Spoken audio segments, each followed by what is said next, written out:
Good morning, everybody. Welcome back to the channel. It's Row of Gilead here on this beautiful Wednesday morning. Get you guys going, getting you up, getting you ready to rock. All jokes aside, welcome back to the channel, everybody. It's a good day to be here. It might be a short one today. We'll find out. We haven't really gotten much upgrades for our web warriors, so that's kind of a bummer. So I don't know if we're going to get through that MLF Scourge today. So we're going to go through our Cosmic Crucible. I haven't even checked our opponent yet, so this could be awesome. This could be bad. This... Yay! It's here for 9 more hours. Okay, I'm going to have to buy a couple of these. So that's a quick way to spend 20 bucks. Get, I'm waiting for that. I'm waiting for that all weekend. So that being said... I have to buy those from the web store too. Hey, maybe we won't. I probably won't beat that MLF Scourge today. Tomorrow, though, once we get through all that, we got an alpha raid, so I won't suck at raids anymore. Relic Hunt, cool, whatever. Hello there. Hey, hello there, Holy Wolf. It's good to see you. Good morning or afternoon from your side of the pod, from what I understand.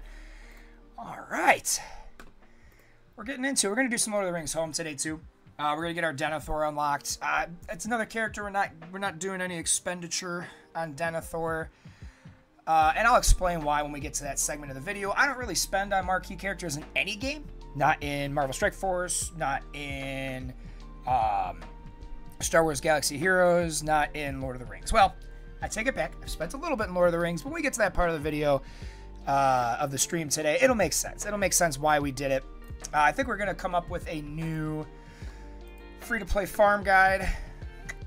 I have a lot of projects for the YouTube channel, and I just need to like buckle down and start doing them. The problem for me is I have I was listening to you know, everyone who starts at this, myself included, we're out there watching things that other people have done, right? That's the #1 step to greatness. Like, you wouldn't have had Albert Einstein without Isaac Newton, right? You wouldn't have, you know, LeBron James without Michael Jordan, without Magic Johnson. You know, like, there's just these universal constants in hobbying, in professionalism, and all this other fun junk. Just big words we can throw around all morning. But I every time I see this stuff, I'm like, yeah, this is the attitude I have, this mentality I have. But what they don't tell you how to do is to overcome your crippling self-doubt.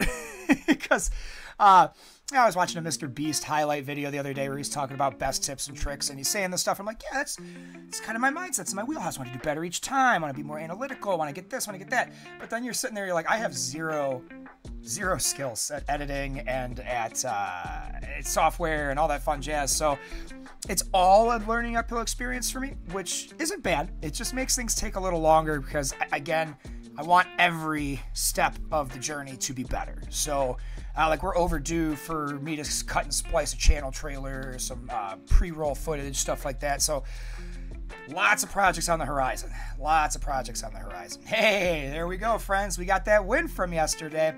I will show you where they screwed up, and it just blows my mind. They should have beat me like a redheaded stepchild, and I will not ever understand how I won this one. So, we were here.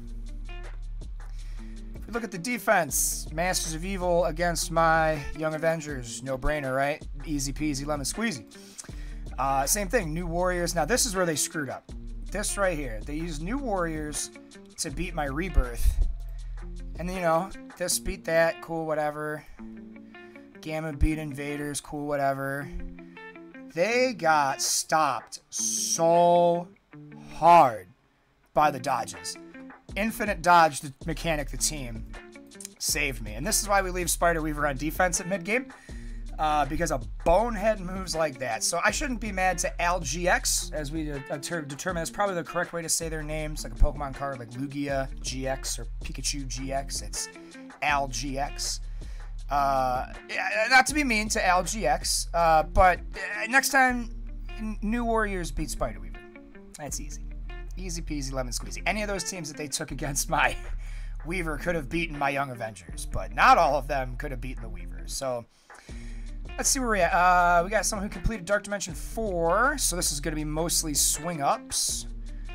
That's a dumb team to have in your raid. Maybe not. I hate this Marauders. This will be easy. That could be tough. Mutant spiders. Okay. So, what we're looking at, probably in terms of most difficult, I hate this Heroes for Hire. It's not in war, but because of the room they're in, they could still be a problem. And then Radon Crucible.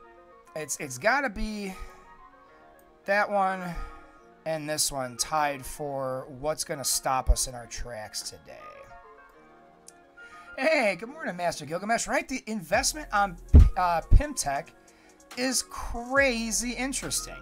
My only thought is that this person's like an OG on and off player, and they built this to help their alliance with Gamma. Because I'm not going to lie, I'll probably end up doing the same thing just because no one in our the alliance I'm currently in really runs those nodes. And I mean, they're not good by any means. I don't know if I'll even take them up that high, but I would like to get them to the point where they can auto, you know, Gamma 4.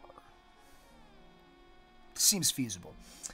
But yeah, that is a wild investment on Pimtech. So I'm sitting here and I'm just thinking to myself, do I have to 2-tap Radon Crucible? That's really the most terrifying one, if I'm going to be 100% honest. The rest of them, like, I could swing up on this with, like, chump change, I'd be willing to bet. But, yeah, that could be tough. I mean, mine could probably beat this Pimtech team. My, like, 530 Unlimited X-Men could probably beat this 908 Pimtech team. Oh, I hate the Horsemen. Hate fighting Horsemen. So I think, so we're going raid teams. It's got to be my Death Seed. I just don't know if my raid bonuses are going to overcome their, whatchamacallit, their Crucible bonuses. Phylum and Nervous Stature, Ghost, and Captain Marvel. Okay. Yeah, and Infestation now, too. So, yeah, there's ways around it. So that has to be what this dude did with that OG Pimtech, is they must have built it for, like, when Gamma 3 first dropped, or when Gamma 4 first dropped. They're like, yeah, I'm going to be the hero, and build it up. And then, like, 3 months later, you start getting the Infestation characters, and it's a big old oops. This isn't unavoidable, is it? Oh, this thing is unavoidable and can't be counterattacked. Well, in that case, I think the way I typically do this, I don't actually end up having to fight a good version of this team all that much. I know I typically go for Gambit because he gets irritating very quickly. Yeah, come on. Counterattacks? Yeah, counterattacks, alright. Yeah, she's giving Dark Beast the... Oh my god, she almost one-shot my Dark Beast. Gross. Gross. Don't kill Dark Beast. Don't kill Dark Beast. Just give him a turn. He just needs a turn. That's all he needs. That's all he needs is one turn. No! Okay. Yeah, no, we're going to have to back out of that. That sucks.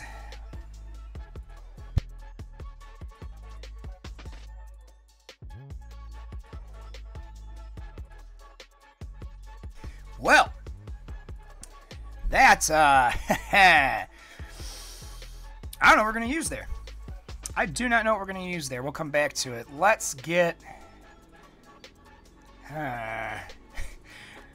since Death Seed's probably not going to work there, if I can get Death Seed to work here? That is the problem room, though. Shit, we should figure this out. We should figure this out. Masters of Evil. When in doubt, master it out. Give them the mo. Mo money, mo problems.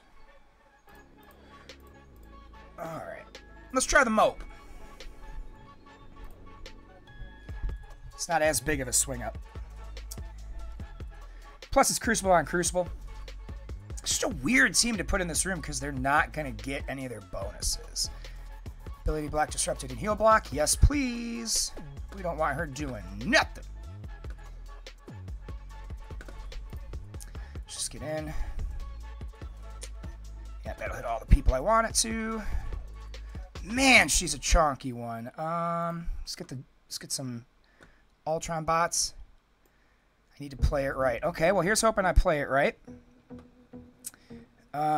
So I think the goal, right, is just to keep Rogue rocked, right? If she can't swing besides Gambit, the rest of this team's not really a problem. I did not realize. Okay, she still has her stun. That's the important part. That was the important part. Keeping her stunned. Let's give him the Zerp and Flurp. It's a good ultimate. I like that ultimate. We just got to keep her struggling. All right, let's copy and clear some abilities. It's okay. Just let's get speed. All right, it's offense. Wrong red one. Wrong red one. Healing, yes. You need to stun Dazzler. Oh, well, so I'm doing this way wrong. My bad. Well, let's see if we can recover it.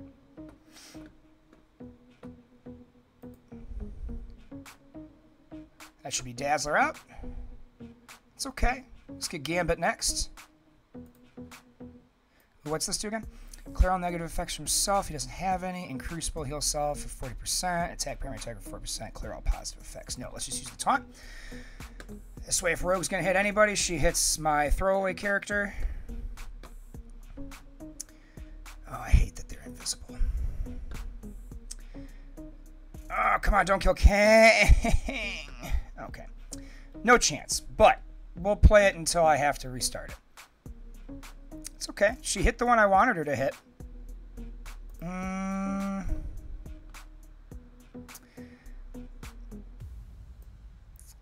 It's unavoidable.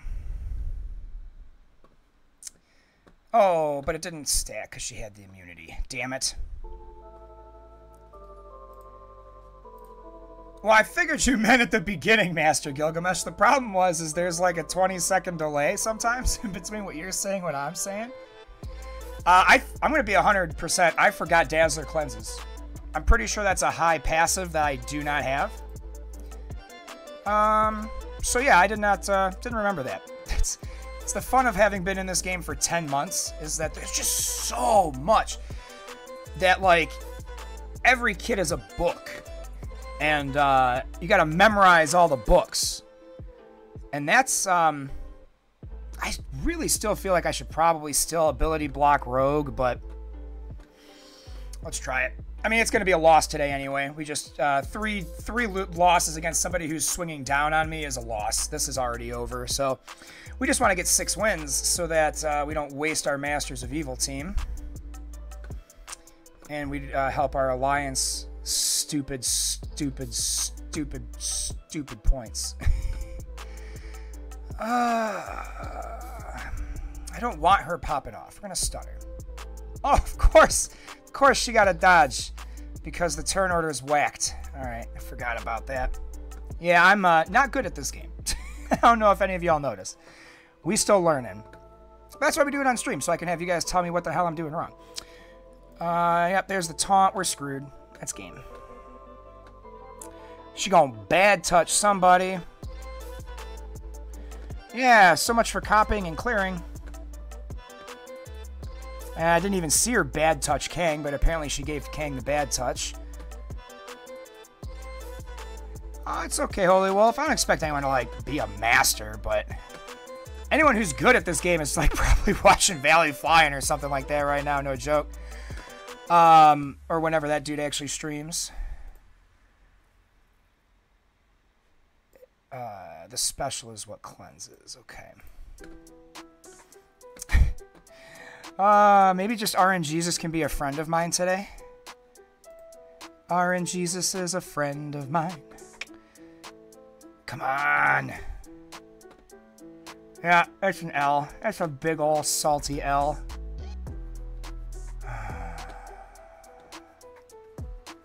God, Kang. I mean, I would love to hit anybody there, Master Gilgamesh. That's a game. We lost today. That's what it is. I really do hate that you only get 3 attacks on these. For a sequel to Star Wars Galaxy of Heroes that limits your attacks, that's pretty bogus. Alright, well, let's go get our bonus points. Yeah, listen, even the music got sad. Ugh.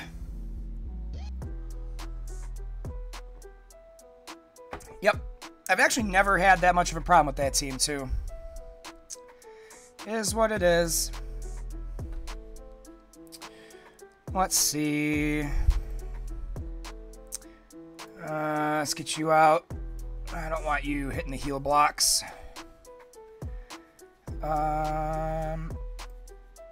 Master Gilgamesh, I know I need to play it correctly, but I think what you need to understand is I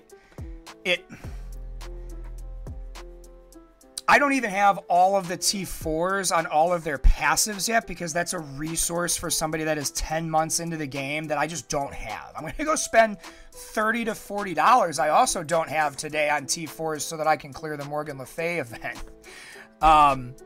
So, you know, I get where you're coming from. Like, I probably made a bunch of bonehead moves in that attack, but I'm learning. You know what I'm saying? It's all a learning process, and part of that is figuring out what not to do.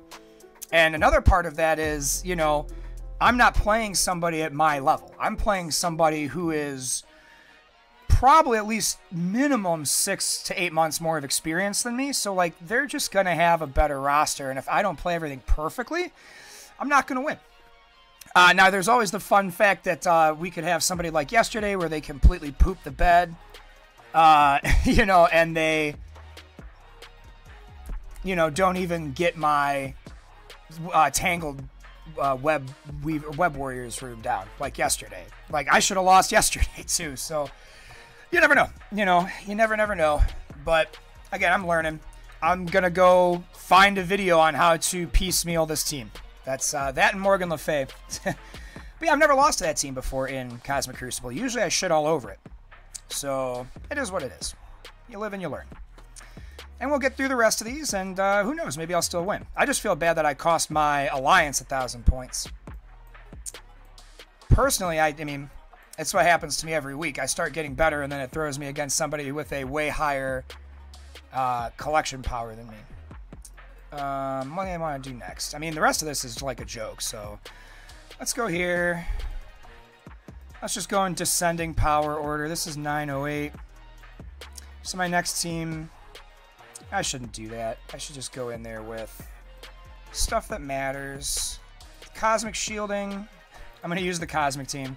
I hate this Brotherhood crap. We're not even going to give them a chance. Where is... Oh, that's right. It's Hela because it's Cosmic Crucible. I got you, buddy. Sorry, it's early for me, too. Oh, we're not going to talk about my Grand Arena. Swoko. That's a... Yeah, I played that game very badly when I started. That's... The problem I have in this game is that I came into this game with a lot of experience from other hero collectors, so I kind of knew how to build my roster. But the problem with that is like, because I knew how to build my roster early game, it throws me up against people... based on like the skill MMR index or however they get it in this game. It throws me up against people that I shouldn't have any business playing, and if I do, I shouldn't really have any business beating them half the time. But then again, they make bonehead moves too, or like they'll only have 1 or 2 really strong teams and I swing up hard with like this or my Masters of Evil with new warriors, and it ends up coming across pretty well. But yeah, just overall, it's a learning experience, and I like getting to learn from everybody in the chat too. So even if I look over and I'm late to the party there, Master Gilgamesh, I still like hearing from you and seeing what you got to say and trying to implement it. But I was an underdog in that room either way. Let's go. Let's see. Let's go here. We're gonna have a bonus team. Let's do Unlimited. I think Unlimited will be fine in here. Because they won't be getting any of their... But I mean, yeah, look at my baby Unlimited by comparison to that other one I had to fight. Like, they just... It's one of those things. Ooh, Holy Wolf first Grand Arena with your newer account. I've been thinking about doing free-to-play accounts for MSF and Lord of the Rings. Yep. I have screenshots to share to the Facebook page from my last Cosmic Crucible. I had Crazy Whiplash. So my first Cosmic Crucible Grand Arena for Star Wars, but like my first opponent had 7.5 million TCP, which in that game is really, really strong. Are you shitting me right now? What the hell? Is this seriously where we're at this morning? Nothing wants to work? Alright. Nothing wants to work. I get it. Just give me... Can I get turns? They're not supposed to be a Cosmic frickin' Crucible team. Just napalm. Kill him with fire. He's dead. Because of all counters.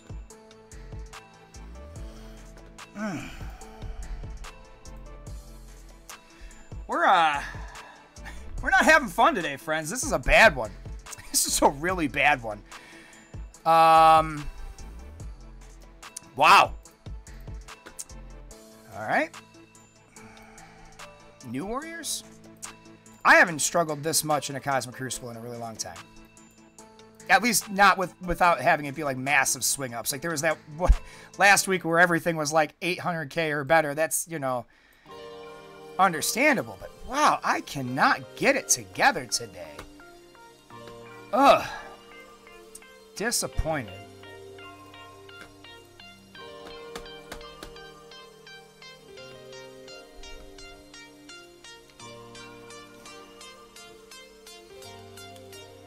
With the way this is going, I don't even know if I want to tempt RN Jesus with the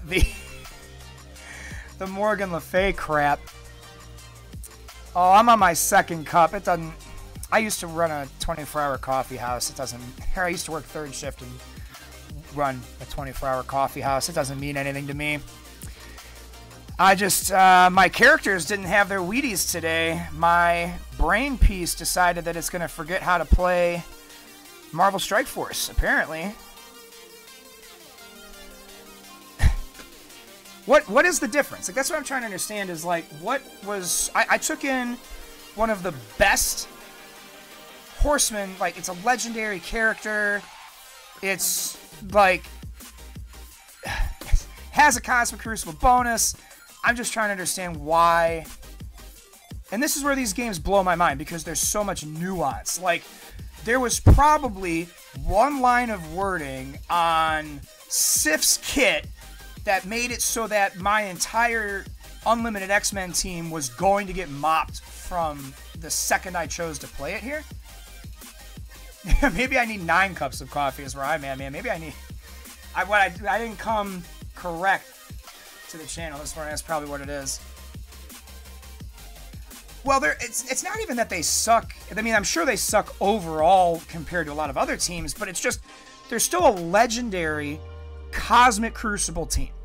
And if they suck so hard, then why couldn't I beat them on defense? You know what I'm saying? Like, they can't be that bad. I'm sure, like, again, they're probably the worst of the 4 Horsemen teams.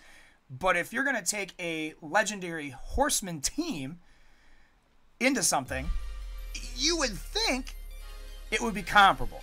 And as we saw that in this iteration of it, and then this is just me ranting because it's wild, it blows my mind. This Cosmic Crucible team in a raid room did better than a comparably powered raid team in the raid room. So, yeah, it's not that I love Unlimited X-Men. I love the canonically, except for Phantom X and Starfire, or Firestar, whatever his name is. I have Sunfire. Who cares? They suck. They're crappy in the comics, you know, but I love these 3. They're like OG for me, because I'm old. But yeah, they're just one of my best teams, and so like see this team outperform 2 Horseman teams on Cosmic Crucible defense is just wild. It blows my mind. I don't want them buffed. I don't want them buffed at all. Look what they just did to me on defense. I don't want them to have a buff. I want to happen to them what happens to every team in mobile gaming. I cannot wait for them all to be nerfed so that I can be caught up. I mean, again, they're bad in the end game. I'm going to tell you right now, from somebody who spends money, it's going to take me probably 3 years to be in the actual end game of MSF. So, like, this is, as a mid-game team, is super frustrating to deal with, because sometimes you go up against them and they suck. They suck really bad.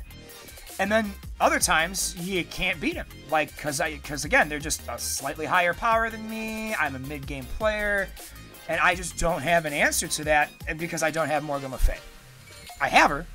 She's not very strong. Her whole team's underleveled because every time I want to do something, there's no gold or training materials. Or I got to level this team for this Scourge. Like, we're probably taking a break from Scourges and focusing on Dark Dimension after this next content run, because I'm just so tired of Horsemen. I'm so sick and tired of Horsemen teams. Yeah, okay, end rant. I might cut that for later, but end rant. Let's get this Pim Tech crap out of here.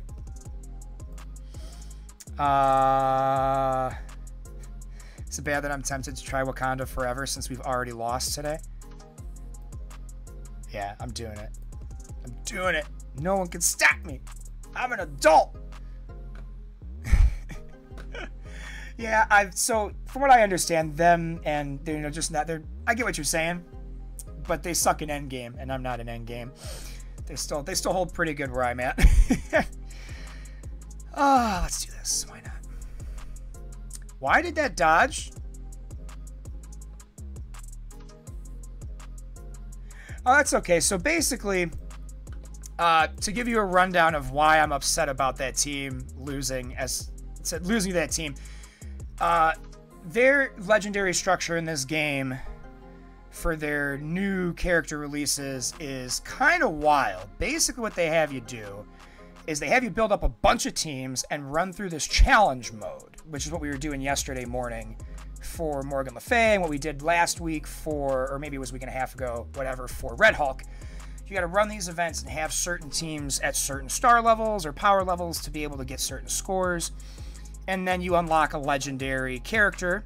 And then those 4 legendary characters for that event lead into Apocalypse, the big bad, X-Men villain from the 90s, and, the first mutant and all that. Really cool character story and implications. And actually, I really enjoy how they do those events because it gives you more autonomy of what you build in a sense.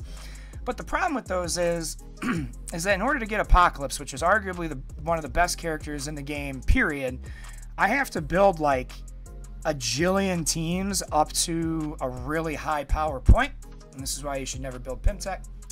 I have to build a jillion teams up to this really high pedestal. And then I have to build the team that Horseman goes with. So, like, I have to get Morgan, so this team is a perfect example. Wakanda Forever. I think it's right over left, right? But you get Rogue from doing this event. But in that event, there's no real way for you to execute using these 4 characters to your advantage. Oh, War Dogs is a very solid team. They're also my first team that I built. They're like my first non-beginner character team that was coming out when I started. So I have a special place in my heart for the War Dogs. They're probably my favorite team to use overall, or top 3 easy. God, it's gonna piss me off. But so put in perspective, Holy Wolf, in order to make this team work, I need Rogue. So I have to go through all these hoops to get Rogue. Then I have to power up Rogue, and I have to power up the other 4 characters on this team. And to put that in perspective that you'll understand, doing that in this game is like trying to do something like that right now in Lord of the Rings HoME. The gold isn't really prevalent. There's so much stuff you're trying to build that you have to really prioritize. And then again, as Master Gilgamesh has kind of pulled back the curtain the last couple days, when you get to the end game, this team's not even good. But when you're in the mid game where I'm at, it can be tough. It can be tough. So and the only counter to that, the only guaranteed counter, would have been another Horseman team for the event that's out right now that I can't get into really because my Spider people suck.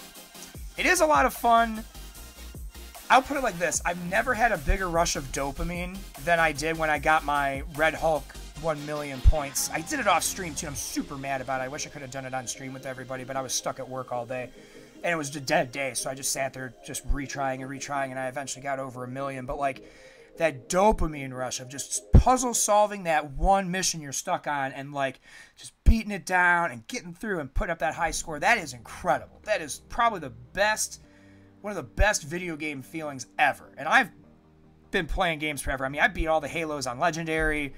You know, there are gaming achievements that really bring out that, like, dopamine plus really fun, you know, strategy and effort and problem solving. And it has a feel-good feel at the end of it. And then sometimes the results of that aren't as fun as you want them to be. Unlimited plus cable walks over straight unlimited. Okay. Well, I'm out of attacks, but now I know that next time for the mirror match. And what do we have left? Oh, hey, look at that. I have Death Seed or Unlimited. Let's go Unlimited. Let's see if Unlimited will beat this. And if not, Death Seed will. But yeah, I see why they're not quote-unquote like a good team. But for mid-game, they're pretty strong. Especially that dude's. I mean, he's... And again, this is somebody, like, just based on their borders, they've beat Dark Dimension 4 at least once. I'm still working through Dark Dimension 4. You know, like, they probably have all their Horseman teams, with the exception of that one, on offense, because, again, that is the worst one, so they put it on defense, and they kept all their good ones for offense. Which is what I should do, too. I should take my war team, the Gamma team, off of the final node and put them somewhere that matters. Alright, well, let's just hit it.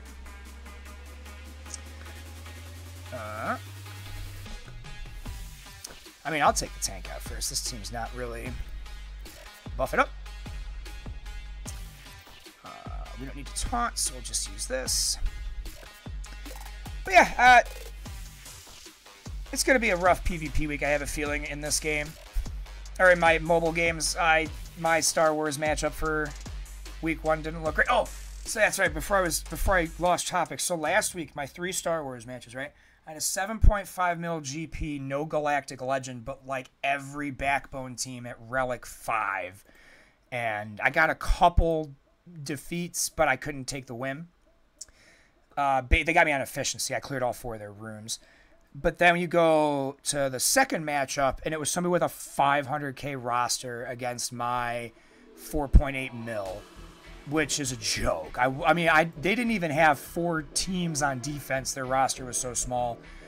So, like, I was a freebie. That was the first and only time I'll ever get a perfect score in the Grand Arena in Star Wars.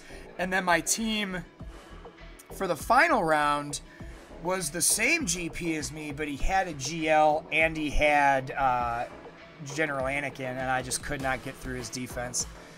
So, like, I went from having something completely stacked against me that I did okay to something that was a free give me to something that, like, it could have gone either way, and I lost because of efficiency.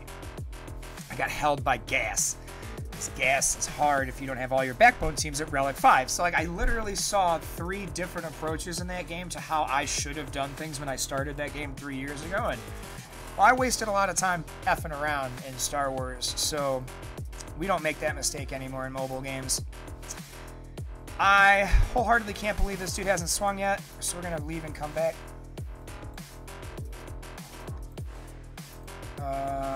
Okay. They haven't swung yet. I'd be very interested. I really want to see what they do. Don't have a war. War's tomorrow. I'm going to do the dailies real fast. I didn't do any of my dailies yet this morning. I have till 9 o'clock on the supplies. And we need some supplies. Real bad. Hey, morning, Mr. Ouchmouse. You just watched me you missed me getting my butt handed to me in Cosmic Crucible today. Mr. Ouchmouse and I are friends in real life, so I'm very hard on myself, and he will laugh with me and not at me, and I love it. Oh, hang on. I need to show you guys my mug. Hang on. This is like one of my favorite mugs. I stole this from my stepmom, my wicked stepmother, but it says, "Please hassle me. I thrive on stress." And it's got this fun frazzled kitty on it. I love it. It's like my favorite coffee mug though. Yar. All right. Yeah, yep. Who slapped me around? You're gonna go get him for me? Actually, I didn't get slapped around. I won 5 out of the 6 battles. I just got held on a really weird unlimited X-Men defense. It just wasn't my finest moment either. It's got a rage today. Be all right though. Be all right though. I got 5 out of the 6 wins for our alliance, and they'll just have to deal with it. There are other people in our alliance that are dropping battles, so I want 10x, so it's worth opening. Yeah, so if you're not hip, I don't open these, even though I'm newer to the game, I still don't open these unless this says 10x dark promotion credits, because that's the most valuable promotion currency. And they usually run it once or twice a month, so like, it's not rare either, so I would always recommend waiting on those. Alright.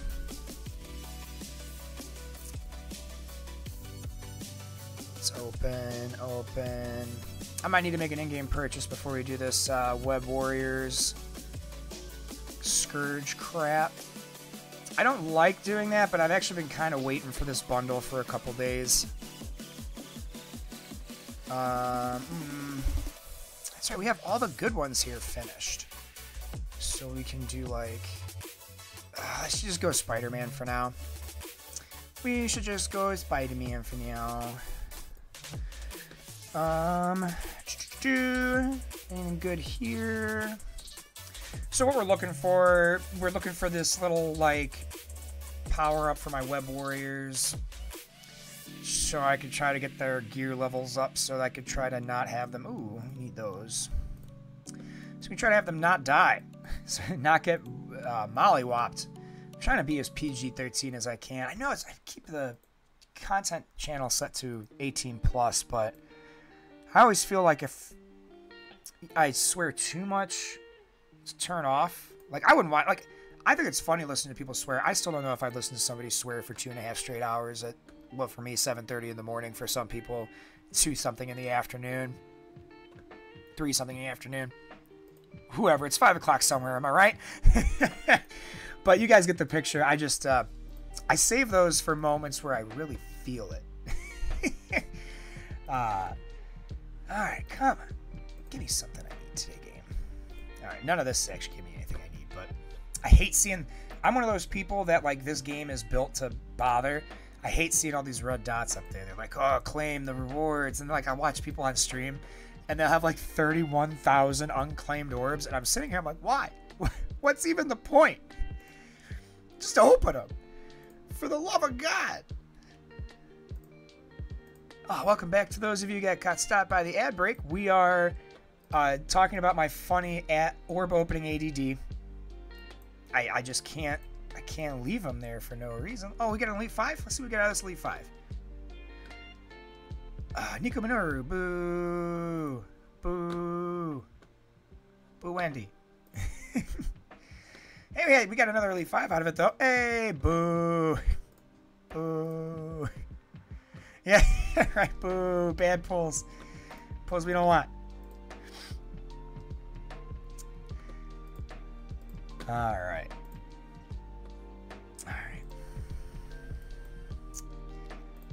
Oh, yeah, we get the ISOs. So that's the other thing, too. We got to try to ISO up my spider peeps, so I can not ever use them ever again. We need Brawler for the vast majority of them. But we need more green than anything else. Alright, now we can get in. Believe me, there's not a lot of things I know in this game. I know a bad drop when I see one, so if I'm saying boo, boo, it's a bad drop. You know what, Ouch Mouse? I'm gonna get on my soapbox again. It does suck really bad that the Spider-Man team, the Web Warriors, the team of all the Spider people that people will recognize offhand, is complete ass. Like, I could program dog shit into this game and have it function better as a team. And that's just upsetting because, like, these are all cool characters. Spider-Man, Scarlet Spider, Miles Morales, you know, Gwen Stacy Ghost Spider, this is a movie tie-in team, basically. This team is fantastic. In theory, but not on paper. This team is terrible. And it makes me so sad. It makes me so sad. See, I need about 14 of them. And they are nowhere. Oh, wait. Orange Elites. Oh, that's raid. It's raid orbs. You can't farm them, and I'm definitely not spending like 1,000 cores. I'm definitely not spending $10.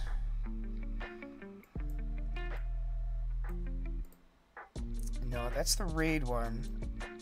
I do have... Yeah, we got a bunch of these. Let's pull these. Yeah, right? The fact that some of your favorite characters end up just being low tier for the sake of game balance and stuff sucks. Do we get any? No. Come on, meow. Those are good. I need those. I'm getting everything but the item I need. I'm pretty sure this game has an algorithm to figure out exactly what you need and not give it to you. Yes! Okay, 6 down, 8 to go. So we like to see. There's probably someone out there having an aneurysm. Watch me not pop this on teal gear. Okay. It's good. I mean, it's good that they have uses, but, like, I don't need them for alpha or gamma. So, well, gamma maybe, actually. Gamma, they'll be helpful, but, like...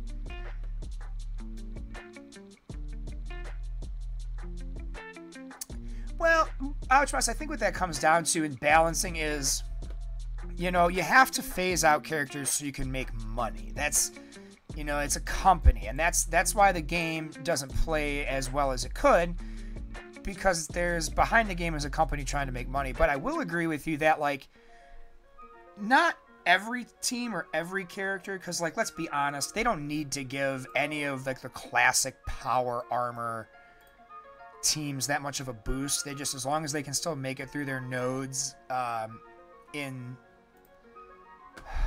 what, 4? 5. But as long as they can make it through their nodes in their campaigns, they're fine for like power armor. But no one needs War Machine to get a buff. No one needs Ironheart to get a buff. Hell, that's why they made a whole new movie accurate Ironheart, because no one cares about Ironheart. Same thing with, like, if Rescue would not have been featured in the Avengers, Rescue would probably not even be in this game. Or would not have gotten a rework to go with Infinity War Thor, right? Like, who cares? That's what it comes down to, is, like, some characters doesn't matter. However, some characters, it really does matter. And Spider people should always be, at least, and this is the part that I can't understand. Why, like, I can understand maybe not the whole team being fantastic all the time, but, like, Spider-Miles, Spider-Gwen, Spider-Man should all have a competitive version or rework. So, like, if Spider-Man isn't... There we go, finally. It almost took all of my resources. But, you know, like, if Spider-Man isn't prevalent in the meta, then you don't need, like, a crazy... you know, like a crazy strong Spider-Man, right? Like, or a Spider team. But these three here, because they are, like, the most prevalent in the fandom, Ghost Spider, Spider-Man, Miles, and OG Peter Parker should always be good. I was so excited to play with Spider-Man in this game because that's what you get into these games for, are the heroes. You want to play with your favorite heroes. And to come back around full circle to Mr. Ouchmouse's point, the reason it sucks when people that you like are bad in the game is because that's the whole reason you're here. I really love Spider-Man. I'm super stoked for the next Spider-Man game. I might actually do a playthrough of the PS4 one on stream just because I love Spider-Man, and that game was crazy fun, and I never did the DLC, but like, I love Spider-Man. Spider-Man is one of my all-time favorite heroes, period. Marvel, DC, Indies, no one, it doesn't matter. I'll take Spider-Man 9 times out of 10. Love me some Spidey. But like, how do you have a game where you have all these Spider people and Spider-Man, the OG, the one who started it all, is completely irrelevant? Is just complete and utter trash, and has been trash for at least the entire time I've played this game, which is about 11 months. Actually, I can tell you exactly how many days I played this game. Let's have fun with that, shall we? We're about to hit a milestone for it, I think. Oh, baby. I played this game for exactly 318 days. So, yeah, like, 318 days of loving Spider-Man, that Spider-Man gets no love in this game. And there's always hope for a rework or this or that, but I guess to Ouchmouse's point is there are just some characters that you should never have to rework or never worry about power creep, because whatever you do, you should be keeping that character viable because it is that character. And to me, Spider-Man is one of those for me. Yeah, and see, he'll get another version soon, but is it like only going to be usable in War, like big time Spidey? Or is it going to be another offshoot of the Spider-Verse? You know what I'm saying? And like, okay, I would not mind an Infinity War Spider-Man. I really like where your head's at there, Master Gilgamesh. I like it a lot. Especially since they have Thor and Iron Man. Although, let's be honest, we're definitely going to get an Infinity War Cap first. It just seems to, like, you can't have Thor and Iron Man without Cap. But you know what that means, right? We're going to get a Cap with the hammer. And I'm super ready for that. I am really ready for this game to give me Cap with both the shield and the hammer. Right? Is his ult turn to dust and give Iron Man a buff? Ooh. Maybe they'll do an endgame Spider-Man, and there'll be an Infinity War team and an endgame team. And that's where we'll see it. See, this is speculation's fun. Speculation's probably one of my favorite parts of these kind of games. But yes. So, like, Oh, I guess I'm right. That's right. The shield was endgame. Never mind. So, yeah, maybe Cap Spidey will be Spidey will be Infinity War. I don't know. That's really tough. I'm trying to play defense down to random target. I don't know if I should do that one. The defense down, offense up for me if they already have defense down, or if I should do Scarlet Spider's max health. I mean, I feel like it's got to be max health, right? Because this team is so weak. Jugger Duck. Yes, I do want an endgame Cap with the hammer. That will be incredible if they bring that to this game, and that kit better be cranked. Yeah, I think this one has to be the first one we go for. I have some of the other ones, but that one's like the HP for the team is huge. Let's see if we can't get him an ISO level. Oh, nope, that's not going to happen today. I refuse to buy ISOs. Well, here's the thing. I think they know what they want to do for characters, and I do believe they know what sells. It's like why Star Wars Galaxy of Heroes doesn't do a lot of Old Republic stuff very often. Because it's like, oh, numbers are starting to drop, we're starting to lose some money, what do we do? Boom, Revan. Right? You give you Jedi Knight and Sith Revan to go work for and unlock. And then, we hit the 7-8 year anniversary for that game, and what's the big ship they give us? Revan ship, KOTOR stuff, right? So, like, I'm sure that there is somebody that they pay a mad amount of money to just read comics and go, okay, I want you to pick all the coolest shit and tell us what it is and how to build it. Oh, Jeff the Shark is a blank check, and I think they could, again, odd-shaped characters like that, I've heard from other tubers and people in the Envoy program and stuff that it's not a matter of desire, it's a matter of being able to build a character frame to fit that around. And the problem, I guess, is that it takes them a lot of time and money. We're going to use air quotes for every time we say that ever on this channel, because there's always more money and time to be had versus what they're willing to pay their developers and schedule for them. But it takes time and money to come up with a new character frame, which is why half the characters in this game all look the same. Like, actually, this squad is a perfect example of all of these characters use the exact same character frame. So, like, they just change the pose, but these are all, look at the arms, look at the width of the torso. I mean, it's all the same with a different skin sitting on top of it. So, like, okay, with maybe the exception of this one, she got some little Spider-Girl tatas, but, like, I can guarantee you I can find, probably, this is probably the same frame as Moonstone and Titania and whatever. They just put different things on top of that frame so they can make a lot of money, because they only have to make like 9 frames and then just keep reskinning them. Spider-Woman. Oh yeah, that Master Gilgamesh. You're right. We should widen the search here real quick just so you guys can see what we're talking. Everyone can see what we're talking about in retrospect. Where's Spider-Verse? But yes, you were right. So let's see where my Spider-Woman's at. I don't think I've ever put a level into her. I don't even know if I have her. Or by some weirdness, is she not Spider-Verse? What? Yeah, Weaver's another one. Like, that's the same. That's probably the same kit as Ghost Spider, with just a couple accoutrements.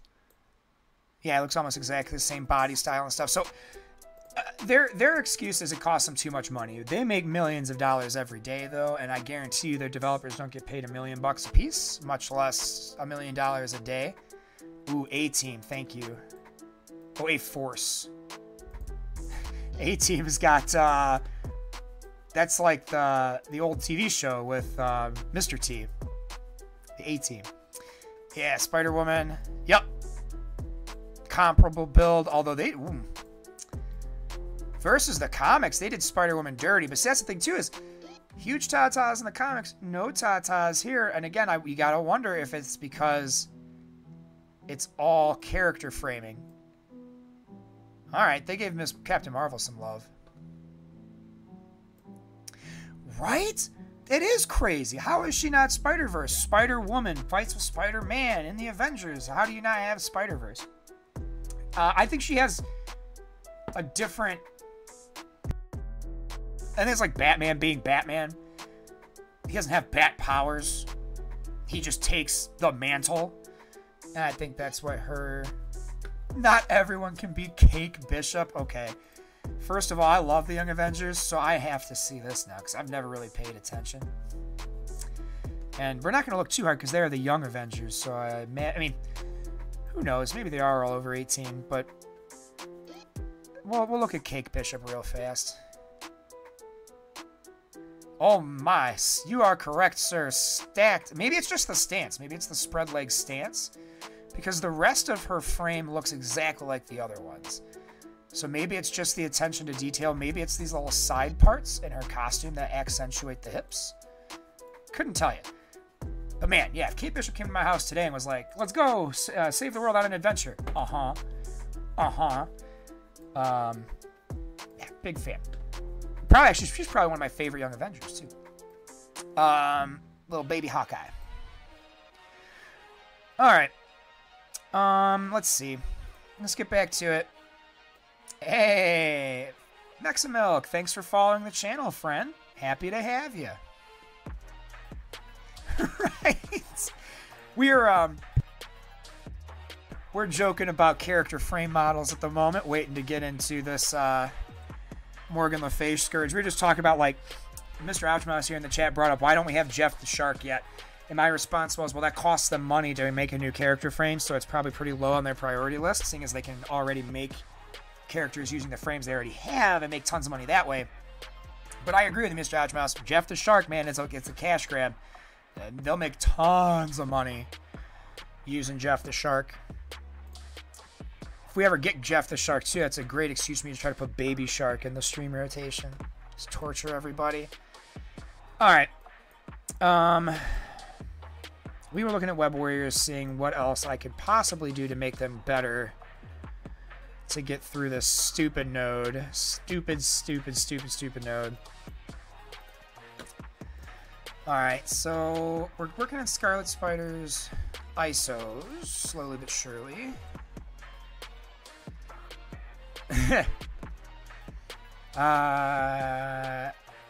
Who's missing T4s?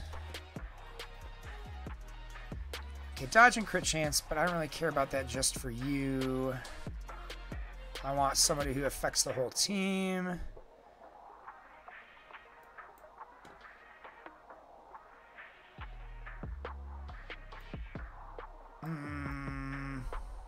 That's actually crazy useful for her. At least as far as survivability. His gives max health. His is that defense, offense down stuff. Yeah, nothing can make Web Warriors better.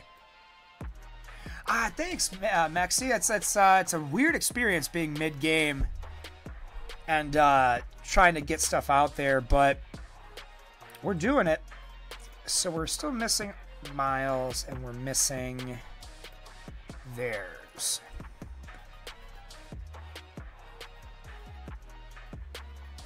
Yeah. Everyone tells me the Scourge is the worst and that this is the reason why.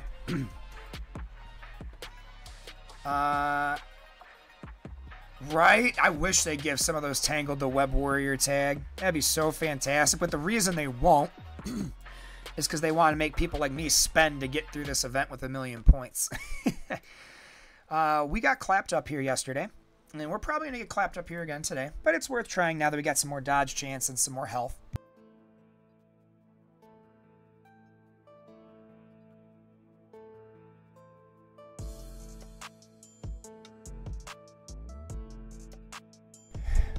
You know, for a bunch of spider people, you sure are slow. Okay. Okay. We're gonna probably restart this just because I don't have any Dark Hunters leveled, so I have to get through this with them at least alive. But I just really want to see if we can even get beyond it. Because if there's a chance, I'll keep RNGesusing for the win. However, it's not looking good.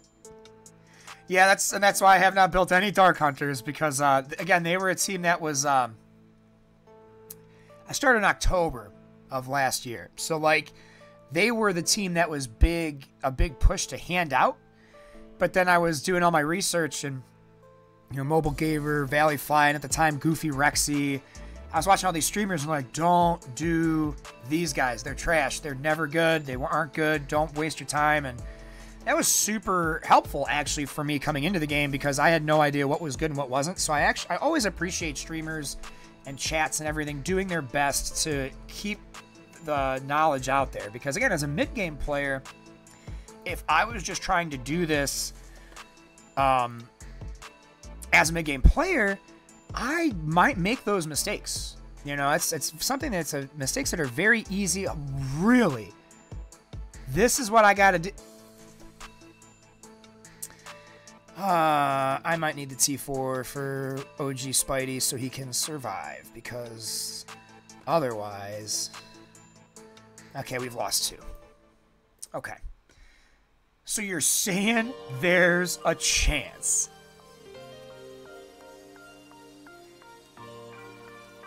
And they even struggle at beating Heroes for Hire. That's what my Gamma team usually gets earmarked for, I'm not going to lie. So that's where I'm at in this, is I probably just have to keep resetting until I make all my dodges, which is just utter toxicity. But like the worst case scenario with this today is I give this a few attempts, we don't get through it, but we're close. I pop off stream. I spend about $20-ish to get those T4s and never need T3s ever again. And we have all the T4s done for this team. And I think with that, we should be okay. I think if this team had all the T4s at their current level, it would just be a little bit of RNG instead of a lot of bit of RNG. So, you know, we're going to get through it eventually. This week on stream, for sure, we're going to get this done. I'm not worried about that. I am worried about frickin' Dagger and frickin' Cloak being a problem. So that's what we're going to go for first. Now that we can actually survive a little bit.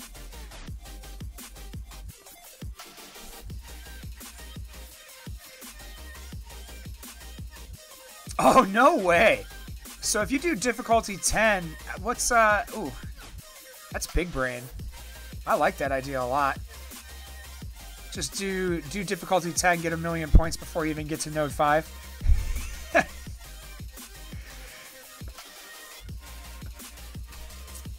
Okay. Yeah, it's Spider-Man and Spider-Punk aren't making it, and those are the two that I'm missing the T4s, and their T4s impact dodge. We'll give it 1 or 2 more tries. I'm not trying to spend all morning on this, but that does require an endgame roster. You are correct. Yeah, I would need teams up in the millions, I'm sure. I don't even think this run's 1,000,000. I think this run we set was at like 850K because I just wanted to try to get through it. Because, yeah, I don't have any Scourges on right now because I couldn't think of any that wouldn't just be a giant hindrance. Going up against a guy at 28 mil. Jesus. Yeah, and see, now Maximilk, let me tell you something, and this is something that when it was explained to me, I felt really good about myself, and it's very true no matter what Hero Collector game you play. If you are only at 8 mil TCP and you get paired with somebody that's at 28 mil TCP, it probably means you've been beating the brakes off of every opponent you've fought recently. And that you are just so good in Scopely's eyes that they have to find you a challenge.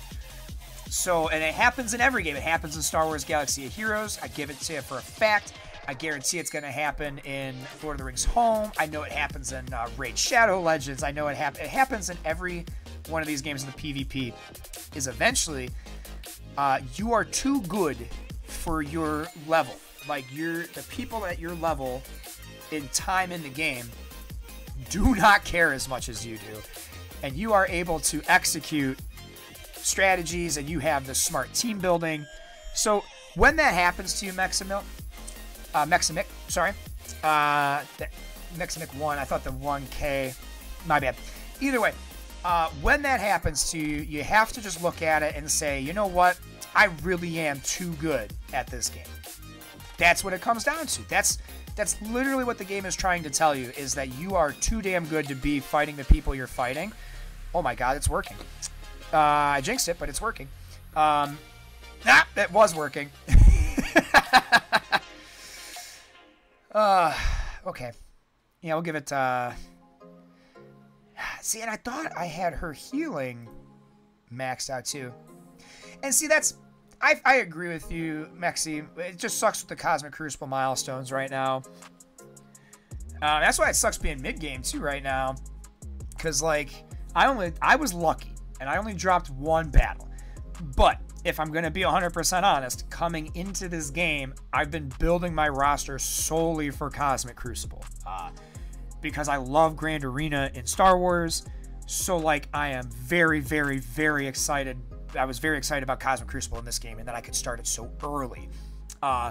So, like, I've been bouncing between Silver 1 and Gold 4, whatever the breakdown is, pretty much since I started playing this game.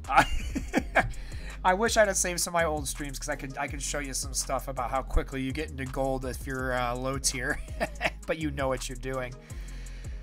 All right, try it again, and if this doesn't go, we'll stop. You know what? I got held on a room today earlier in the stream. If you go back and watch the VOD, I was very frustrated with the room that I should have cleared. I misplayed, but I learned. And that's the other thing, too, is when you took 3 wins from a person that you had no business being matched up against. So that's a plus in and of itself.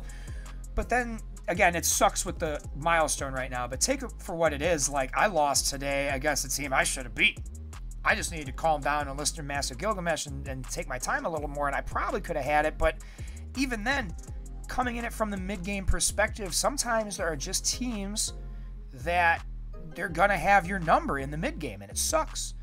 But, like, Morgan Le Fay is my bane, my kryptonite right now. Anytime I come up against Morgan Le Fay in Cosmic Crucible, I just assume it's a loss. Because I just don't have the teams to counter her built up. Okay, this is also going to be a loss. And that's just the crappy part. And that's just something that, like, it's part of growth, and it's also part of their marketing strategy. It's how they want you to spend money. Like, right now, I'm going to give up on this probably for today, and I'm going to come back tomorrow after spending $20 on that T4 bundle. And I'm going to have the final T4 for Miles and for Spider Weaver that I'll need, and Spider Gwen, and we'll be good, you know? But that's where they get you. That's how they want you to. So, again, if you're not spending mad money every day and you're getting these people to play up against, that goes for anybody listening, not just Meximic here. If you're playing Star Wars, if you're playing Raid, if you're playing HoME, if you're playing, MSF, if you are getting matched up against people who are way above your pay grade, it's because you are doing too good.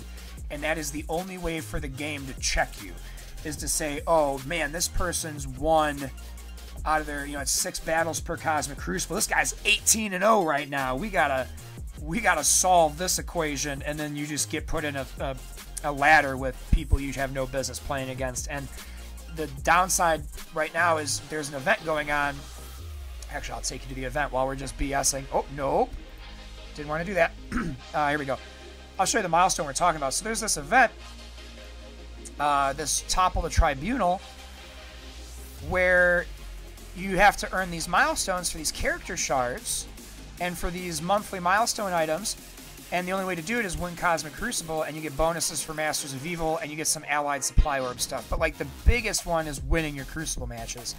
So, like, it always sucks when you're playing and you can't win your Crucible matches because you are paired up against somebody really, really good, and you're just not at that level. And it unfortunately for Meximic1 over here, it just timed out where it didn't time up well with their count, and that sucks. I lost a lot of rewards like that early on when I first started playing, so I feel your pain.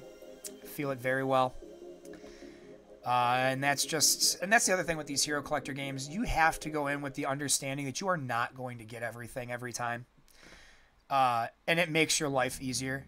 That's just really the only way to say it, is if you can just go in understanding that, like, you're never going to get what you want, and you keep those expectations really low. It makes it feel really good when you do get what you want, but it prevents the FOMO of them trying to make you spend money. I'm doing it for the stream, and because it's the only Horseman character that I don't have a good setup for.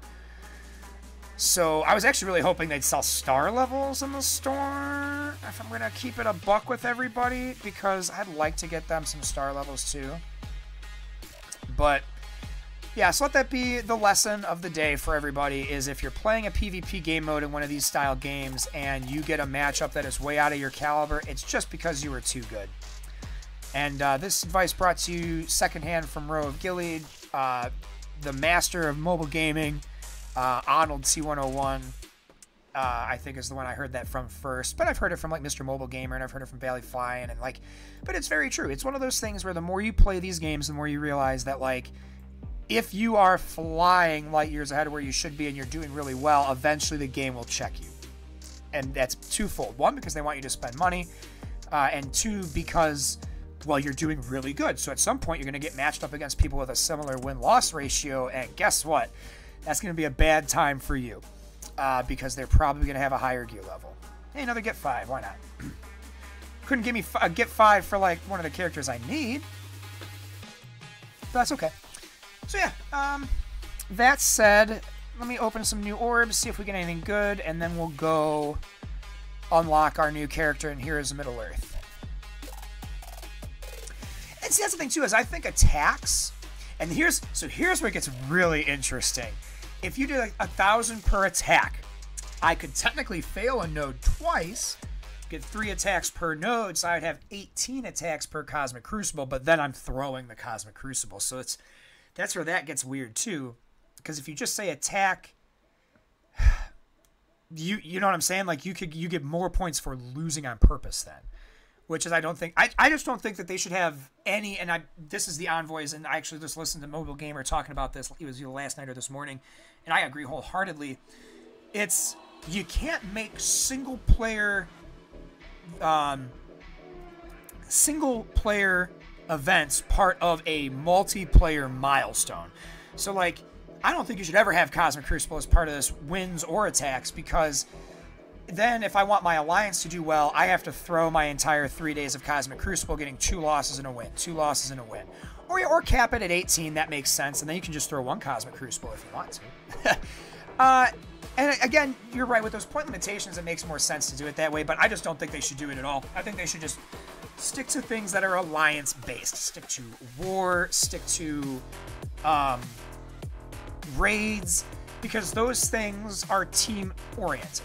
Whereas Cosmic Crucible and like my ISO campaigns that they used to do all the time, those things are not team-oriented. They're individualistic things by nature. So like, hey, there you go. Half a get 4 and some more Robbie Reyes shards for a character that I will use eventually but can't level up right now. Okay, 12 Miss Marvel.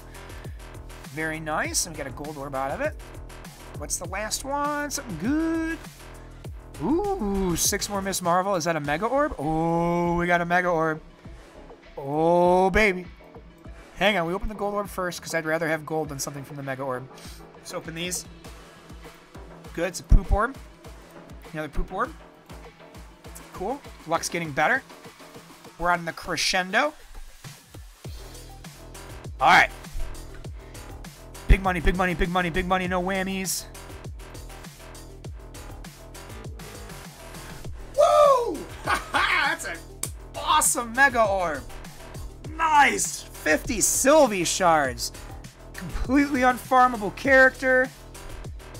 Actually, I got 3 characters I need shards for. I got 50 Sylvie, 2 US Agent, and 2 Spider-Man Noir. That's a pull right there, friends. Woo! I just pull all my Mega Orbs on stream. When I pull them off stream, I get like Silver Surfer and Kestrel and crap I already have. Oh, is it after 9? Nah, we got a few more minutes. Come back. We'll do the rest tomorrow. That's okay. There's more content for tomorrow morning. We'll push through the rest of that MLF Scourge. I think we'll be okay. I think with just those passives, we'll be able to get that done tomorrow morning.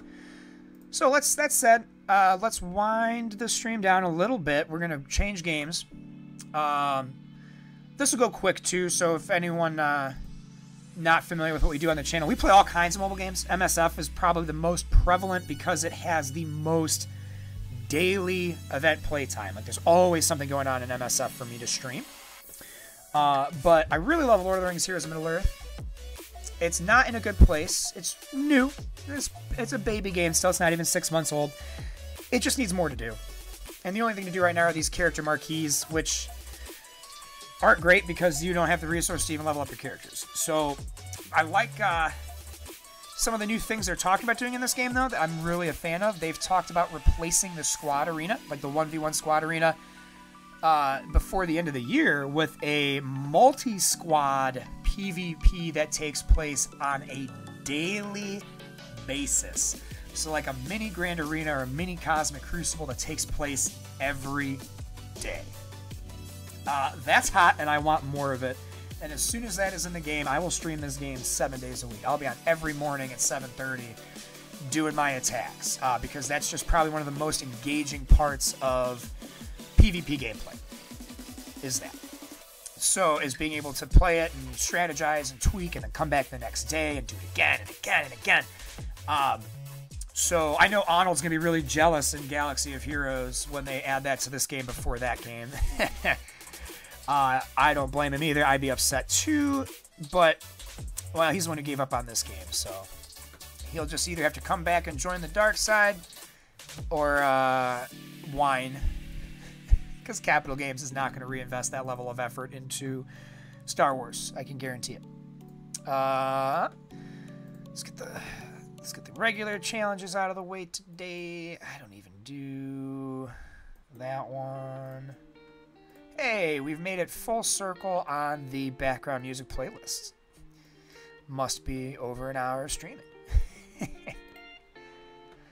But yeah, I really like this game, and I think the number one thing I can say for this game right now is it will be up there with at least Star Wars Galaxy Heroes. Maybe not as big as Marvel Strike Force, but you know, it's going to grow. It's going to be a bigger game by the time it's the end of its first year, and it behooves people to get on it early, because the earlier you get in on it, the farther ahead of the game you are in your farms, easier it is to do stuff free to play. And yes, but let's hear from Erendil the Mariner.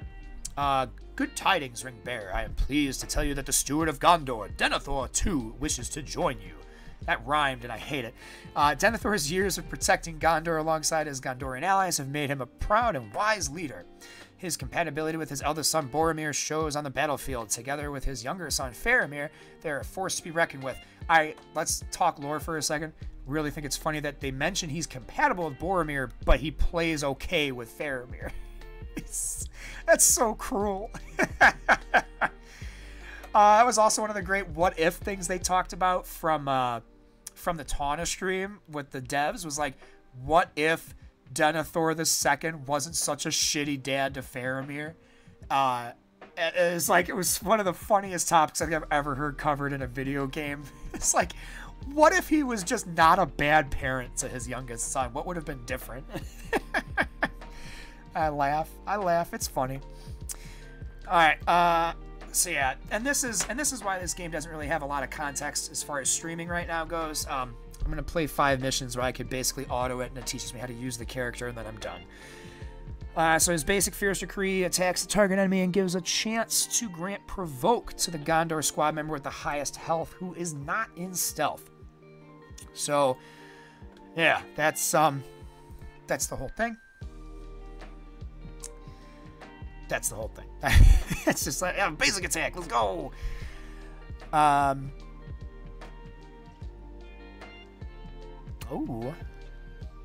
Yeah, he's the ruling steward of Gondor. Blah, blah, blah, blah, blah. Fierce Decree. Provoke will only be granted to squad members who are not in stealth.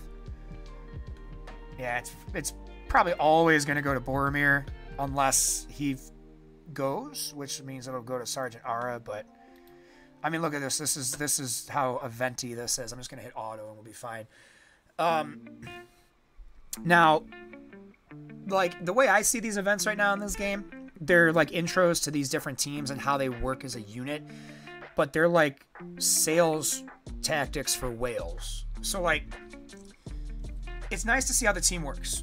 And it's nice to know, like, this is supposedly, from the devs' perspective, the team that will do the best in the third encounter of their Mines of Moria raid.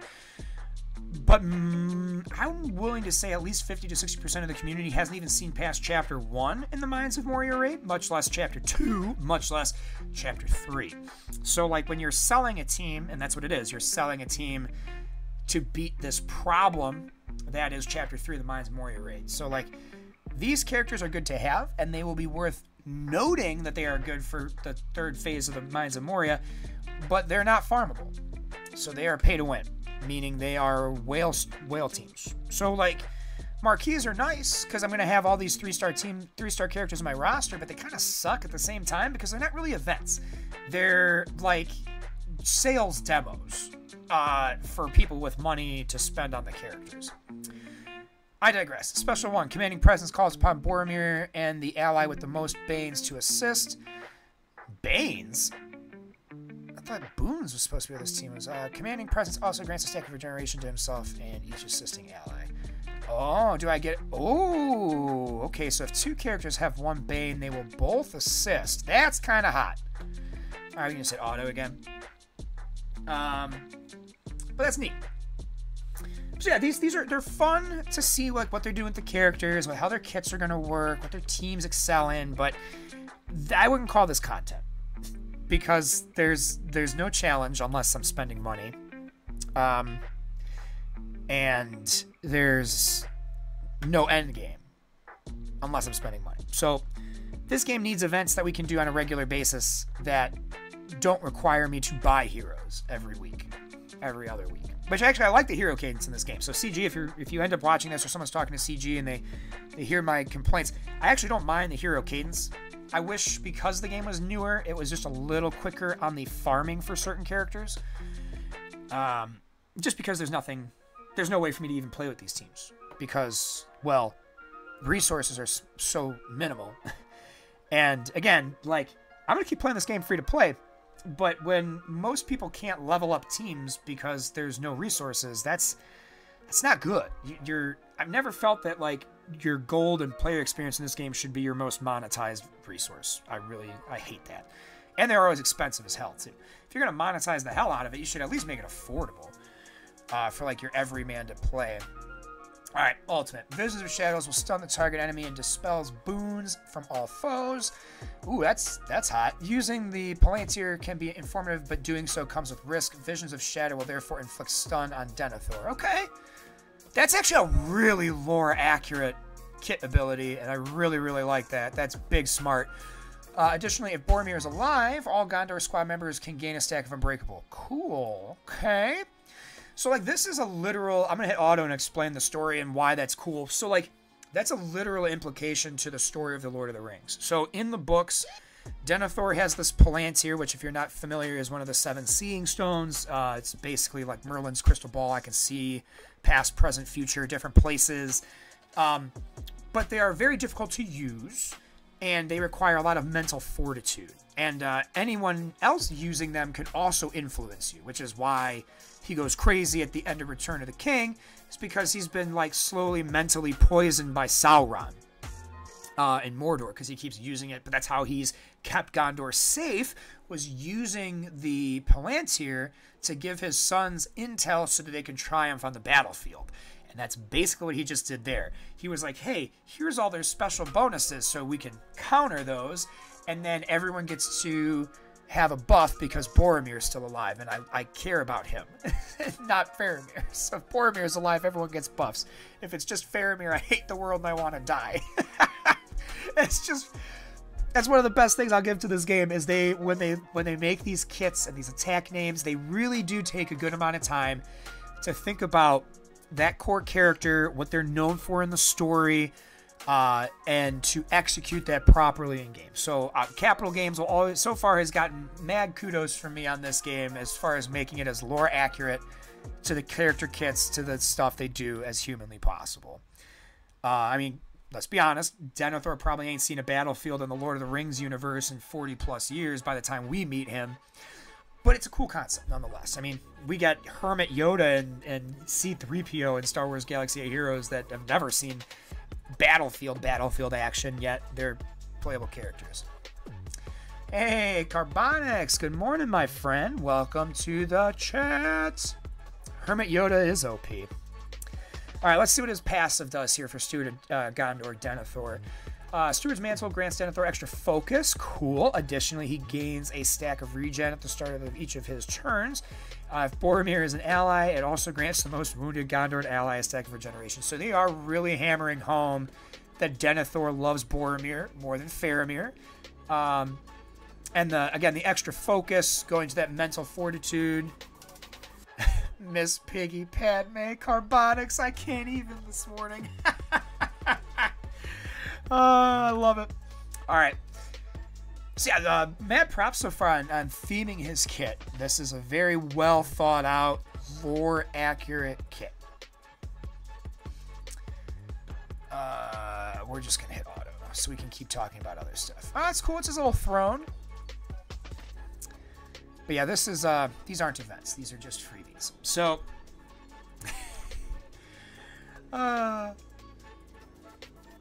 I'm going to send that into Capital Games there, Carbonix, as a new alternate character. I want Star Wars Muppet crossover characters, and we need a Miss Piggy Padme.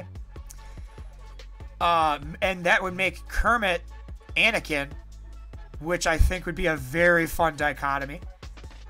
And anyone just tuning in is like, what the hell are these people talking about? But, yeah, no, I think if you have Miss Piggy Padme, then you'd have Kermit Skywalker, Lord Frogger. Oh, my God, there it is. That's the Muppets crossover we didn't know we needed. And I'm pretty sure they're owned by Disney as well, aren't they? Isn't that ABC? All part of that same family. We could do it. We could get Miss Piggy Padme and Natalie Portman on the same screen. Welcome to the galaxy far, far away verse. I don't know if that's what you'd call it, but... Alright, let's see. Denithor's leader ability. Lord and Steward boosts block chance for each living Gondor squad member. Additionally, any Gondor squad member that blocks an incoming attack gains immunity. That's pretty hot. Some gold, please. Yeah. Right? Well, again, I don't spend it. I'm like super, super picky about what I spend my gold on. Yes, I know how that works. Let's watch you execute this while I talk about gold economy. So, again, it all comes back to I'm only working on 2 teams right now. I'm only building my elves, and I'm only building my Haradrim. I haven't spent a dime on anything else but those 2 teams in a very long time. And again, I've bought 3... See... yeah, I ain't spending money on nothing right now, much less a haircut. No, Mr. Ashmas, this is for... I'm going to finally do Bob Ross for Halloween. That's why I'm letting it go. I would like to get a haircut. It's getting a little too long, but... the people have been demanding it of me for years and years and years and years, and I think this will probably be the last time I let it get really out of control. So we're gonna go full Bob Ross for Halloween, and I might even try to work in some other costumes / cosplays in there that I can if they make sense, so, as long as they're affordable. So yeah, now you remember. I remember. But yeah, so you get this much gold by buying 3 characters worth of marquee shit and then not spending it. That's where you get there. I mean, the only characters I've spent money on this game are almost all elves. We paid for Eladan to 5 stars. We paid for Arwen to 5 stars. We paid for Legolas to 5 stars, to Beb and Beckelu. So we bought 5 characters, which is too much money. To break it down for you, that's $20 per character for their 4 stars, so that's $100. And then you need about $50, give or take, if you're lucky, to get enough shards to get the 5 stars per character. So we've spent about $300 to get the elf team done and the Haradrim to 5 stars. It's not a joke. And that's more money. To put it in perspective, that money that I've spent on this game is probably equivalent to what I've spent all year, give or take, or it might be comparable to what I've spent all year in Marvel Strike Force. So, like, and I don't like spending, but most of the reason I did it was because I wanted the 2 legendary unlock teams. Because, again, it was data mined long, long ago in a mobile game far, far away that Haradrim at 5 stars is going to be needed for the Witch King. And who knows if that's even still going to be the case. That's why data mines are data mines. I should have stuck with my gut and stuck on Isengard, but let it be a learning experience for the rest of the community. Data mines are just that. They're data mines. We have no idea if or when those things are coming, and I don't doubt, again, if you're tuning in the channel for the first time, I still buy into the fact that you're going to need Haradrim for the Witch King. There's storyline implications in the chapter nodes and stuff like that that kind of point in that direction as well. But it probably won't be until next year, honestly. Or if we get another legendary end of December, like it'll be a holiday drop. Maybe. I don't think so. I think it'll be next year, like January, February, March time, where we see it. Which will be cool because by then they'll all be farmable and I'll have a big jump. But looking back at it, if I could take anything back, I wouldn't have spent on Haradrim. I'd have just saved that money. But when you buy those character offers, if you parse it out, you end up having a lot of gold left over. To the point where, like, I've been buying stuff from the supply store every day, and I still make money every day. So, like, This only 2,300, buying it. Right? We need a ton of those. Same thing with these light crystal, luminous crystal 2, buying the hell out of that. And even if I bought 10 things at 2,300, that's only 23,000. I make that back. I make 120K from the last node of the gold event, which is not, I don't know what it is post updates with star levels and stuff, but it was not that hard to get to in the early game.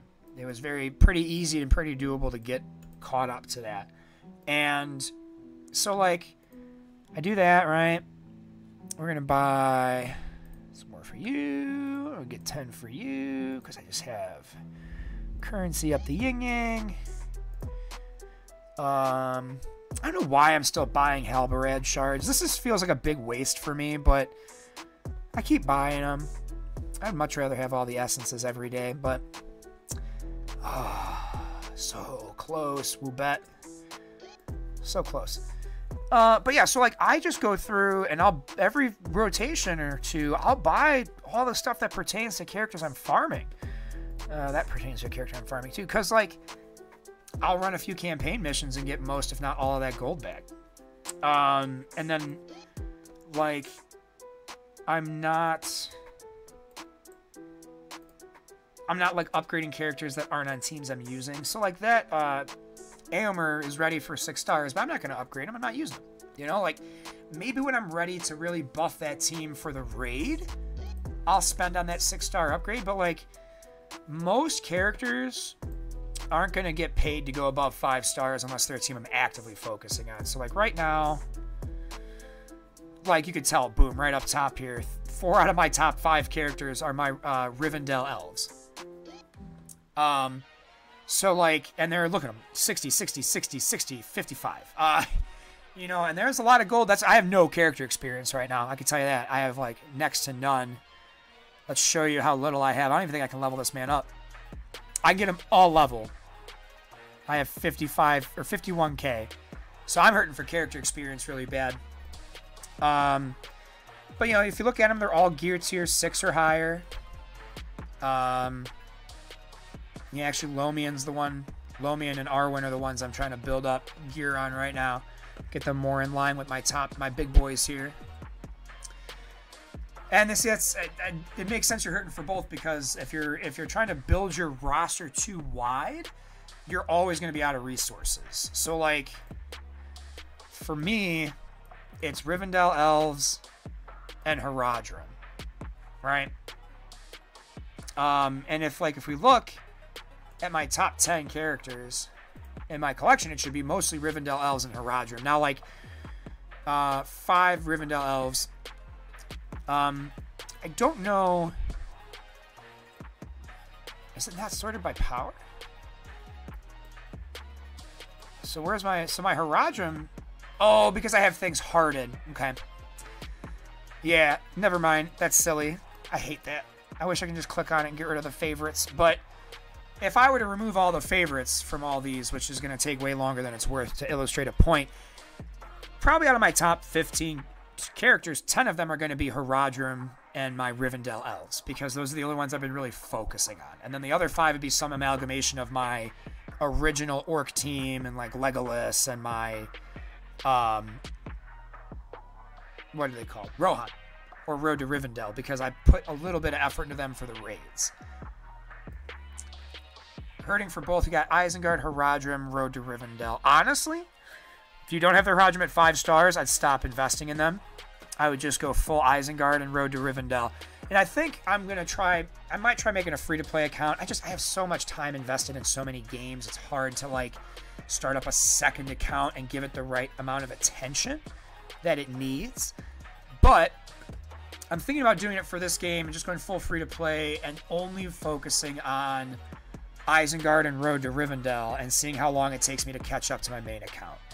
Because I spent a lot of time farming for like Eowyn to get her higher up, and Eomer and Eothane and all these other characters where like, if I really just went hard on Ugluk and Gaz and Mauer early and like my Rivendell characters, I really think I could be further than I am on my main account with Elrond. I think that's a very viable mentality to have.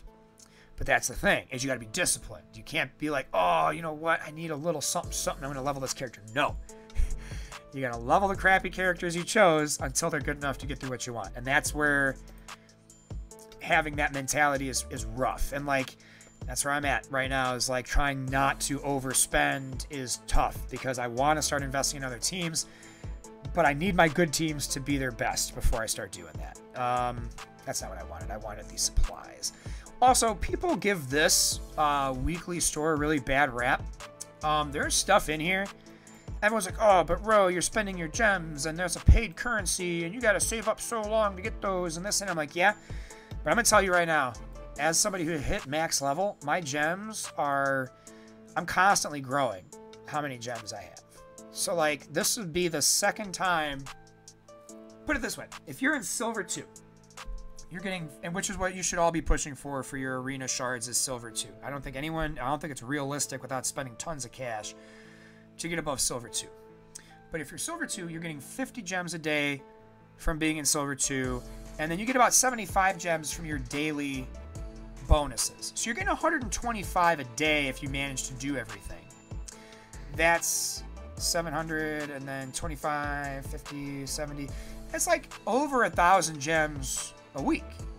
Well, if I'm struggling for crystals and I don't want to refresh these nodes every time because they're not giving me the crystals I want, it's a little less effective. But buying the crystals, 25 for 500, is not bad, especially when all these crystals I have right now are pretty much free.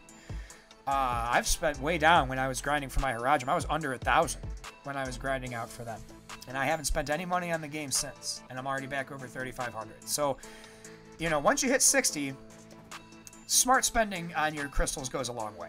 So keeping your eyes on that weekly store, not a bad idea. Especially like for me, I'm waiting. Hopefully Arwen will come back in there at some point, because I'm having a really hard time getting to her node. And, you know, she's not in the basic supply portion anymore. She got rotated out. So I'm having a hard time. I'm getting her to 6 stars, and that's really what I'm pushing for. So, like, but I don't want to invest more in these characters, even though the star levels would help, because we have no idea when Witch King is coming. So, like, yeah, it's a really tough spot to be in. Once, let's see where Holy Wolf's at with theirs. The 3 farmable ones you have for your teams, 1 6-star, 2 at 5-star. Unfarmable ones have both at 4, waiting until they are farmable. Yep, and that's the thing too, with both of those teams, they're all eventually farmable. So like, for light side, right, we go chapter 1, there's nothing. For you, wait, chapter 1 hard is Mauer, I think, right? 1-1.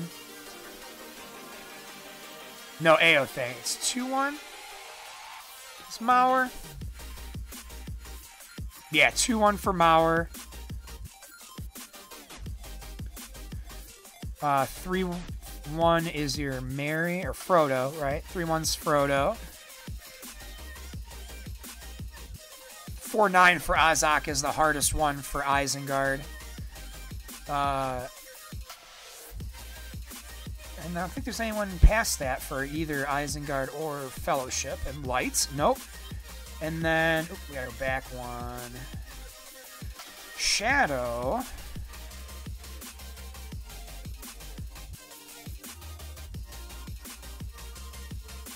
Dunhar, that's the dude. That's a Shadow 1. So, like, Shadow 1, Light 2, Guild 1 are all your big Isengard. It's like super early game. And then, what, Frodo was 3-1 hard for the light side. Morza, another one of your Isengards, is 2-5. I guess the Hobbits are a little tougher, because most of them are Chapter 3. Pippin's in Guild. Merry's 3-1. Frodo is Light 3-1. Sam's the event in Strider. Yeah, so, like, it's very doable with the Rivendell. The part that holds you back is waiting on your Strider to get to 5-6 star. That's the hardest part. And that's just playing every day and making sure you get your stuff done. But yeah, again, and most of my time spent playing this game is just spent flying through my dailies. Let's see if we can beat this. And just bump ourselves up a little bit. But yeah, most of it's spent just flying through my dailies. I don't actually get to play this game very much because there's not a lot for me to do. And I don't like... we're trying to build up our alliance, or guild, whatever you want to call it, with people who are willing to participate. So like right now, when I first started it, it was just kind of like, hey, get in here, do some stuff, have some fun. And now it's kind of like, well, I'd like people to be a little bit more engaged, you know, actually focused on trying to do the raid. That's going to be a waste either way. What am I doing? I just hit auto and choose the targets. But, you know, it just needs something to do. And that's why I'm really excited for the multi-squad PvP. And here's why. And this is why, even if you're thinking to yourself, that doesn't sound very fun to do every day, I'm going to explain to you why you're wrong. Or at least why your opinion may be not fully formed. I don't ever like saying people are wrong, because opinions are like assholes. Everyone has them, and in their mind, their opinion's the only one that matters. So, yeah. But the reason that's going to be a big deal, A, it's probably going to bring an influx of resources, because you're going to need multiple teams. So they're going to get a little less stingy on the resource allocation. Big plus. Huge plus. We need less stingy resources. But also... So, like, people like me and Holy Wolf and my buddy Chunk in our clan, Crunk for those of you who play PlayStation with him and stuff. But, like, for us, and even for Holy Wolf, where you've got these 2 to 3 teams that by themselves are actually pretty good, but they don't really amalgamate or smash together to make something very helpful for you in the arena. Well, now, you're going to be able to use 3, 4, 5 teams between defense and offense and make your opponent work for it. Gone will be the days of just being able to spend $1,000 to get a 7-star L round and shit all over your opponent. Well, yeah, you can beat one of my defense teams with that all day, but I have 2 defense teams. What are you bringing for the second one? Meanwhile, I have 2 other teams that I can bring into offense that are equally as powerful, or maybe not equally as powerful, but the question then is if you have all of your resources into just 2 teams, what's on your defense? Right? Like, so you're going to have to, it's going to force the whales to build out to continue to be successful instead of being able to have them just hyper spend and hyper focus on one team. Which makes the free to play or you know, Obi-Wan Fozzie Bear. Yes, that was the distraction I needed from that train of thought. But yes, Carbonics, that's perfect. Professor Honeydew and Beaker need to be something too. Oh, that's your C3PO and R2 all days. Beaker and Professor Honeydew. But yeah. So like the multi-squad PvP will let free-to-play players not only get to experience more with our roster. Hey, another win in the books against people who don't have their leadership ability on. You were like a brother to me, Kermit. Waka waka waka.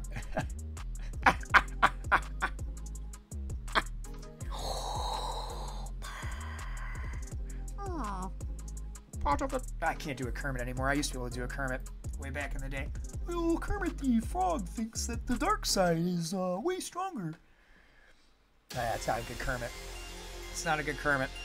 Back in the day, I used to love doing voices, so like, I used to have some good ones. My Christopher Walken's still pretty strong, but I don't know if anyone even knows who that is anymore. He's kind of an old hat actor.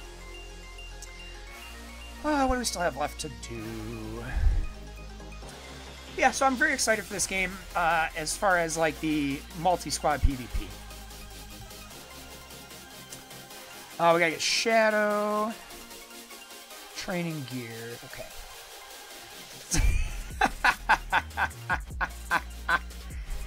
Who's Princess Leia? Who's Luke, for that matter, if Miss Piggy is Padme? So who would Luke be? Luke would have to be Gonzo? Gonzo for Luke? Is there like a... Oh, well, you know, Animal is Chewbacca, right? That's easy. The dude with the beak. The blue guy with the beak, he's definitely the Emperor. You know, not everybody knows who Christopher Walken is and why, you know, he's such a popular actor. But he's got this voice, and it's mostly in the inflections that you hit when you talk, because you got to sound like you're from the Bronx, but also that you have a speech impediment, and it's not always easy. What's a good line of his? Something from like, oh, you know, you get the classic, I need more cowbell. I need it. I need more. I got a fever. you start hitting those, and it gets very, very silly. Oh, hey, it's normally time for me to go to work. It's my favorite part of the stream. We'll get through the dailies here and chit chat and hang out until about 10, and then I'll roll out of here. So about 15 to 20 or so more minutes we'll hang. But everyone knows, bruh, I'm pretty sure that everyone knows who I am. Because I'm Christopher Walken. I don't know. I don't practice my voicing like I used to. I used to have a really good Walken. I used to have a really good Kermit. Hey, man, I can do meat pretty good from, you know, that show with the dudes with the French fry and the pip cup. Oh, Aquitaine Hungerforth, man. I can do a pretty cool meat rod. I don't know if that translates to the mic either, so that could just be murdering your eardrums really badly. But, yeah, I don't know. I used to be pretty good with voices. I haven't done it in a long time. Carbog's going to work and you drive in. I hope you're having a good morning, my friend. I know I am. I got to get out of here in a minute. I got work to do today. I was a big lazy POS yesterday. I was supposed to be working from home, and then I didn't know work from home. So Crunk pulled me into The Last Descendant all afternoon, and then the lady came home from work. We ate dinner. And then, that's a good Carl quote there. Oh, brother, this guy stinks. But yeah, so I didn't get the work done, so I got to make sure I go into work today and motivate myself to actually get the work done today. Let's see. Lomian. Could use some love. No, we'll use the level up on a low character. That's what I need to do, is I need to master Carl from that show. That would be a funny one to just have in the repertoire. Yeah, the daily level up. Yeah! Oh, yeah, look at them big gains. That's such a huge level increase. For those of you not watching visually, the number one way to get that objective done every day is to give one level to your lowest level character. That's just efficiency for you. Yeah, so let's take a minute and chat about this game and what it needs, what I would like to see a little more of. The benefits of someone who goes to the academy and pretend to work like usual. You go to an academy in October means I can't really do anything. Okay. Marvel Snap needs more cowbell. That game needed a better way to get cards, is what that game needs. Thanks, Dark Nightail. Big gains, bro. It's too silly. It's too silly. Just get good, right? I was pretty good at that game. I just fell off it. Well, imagine having all the meta cards, and then as soon as you get them, they get nerfed because you're not spending a ton of money on the game. And then imagine that happens to you 3 decks in a row, and that's why I don't play that game habitually anymore. Literally, every time I would get something I like, they'd shift the meta, and it would be useless. And I spent a bunch of money to get... Well, not a bunch of money. I spent like 20 bucks to build up for Thanos, which was like my #1, and that got nerfed to hell. And then I saved up tokens and finally got Galactus, and then that's useless by the time I was able to get them. And then I stopped because I was like, I don't have the tokens to wait forever for High Evolutionary and Kang and all this stuff, and it just... I love card games, but just like every other card game, it became... How fast can I get this, or how much money can I spend on cosmetics to level up? I don't know. Not in my neck of the woods. It was just one of those things. I'm not as habitually into it as I used to be. It's not a bad game. I'd still recommend people looking for a card game play that shit all day. But it became a little too rock, paper, scissors. And when you only have rock and paper, it's not fun to play rock, paper, scissors. So, yeah. Oh, Holy Wolf, I love you just being in the chat in my game so you can see it on the stream. Oh, it's too funny. Alright. So yeah, what this game needs, this arena needs to come that multi-squad PvP all day. It really needs some guild management features too. Like, there's no way for me to track raid keys. I have no proof. So it really needs a way to track raid key contribution, because some weeks I feel like we get there really fast, and then sometimes it takes a week and a half. I don't want to be one of those people that like bugs people, but a lot of times I feel like if I sent somebody a message, like there's somebody in our alliance who's a coworker of mine, if I send her a message, hey, can you get your keys in for the day? She'll be like, oh shit, no, I didn't. She'll do it really fast. It takes 2 minutes. But, you know, I just would like to be able to nudge people without having to have 36 private chats going on the left.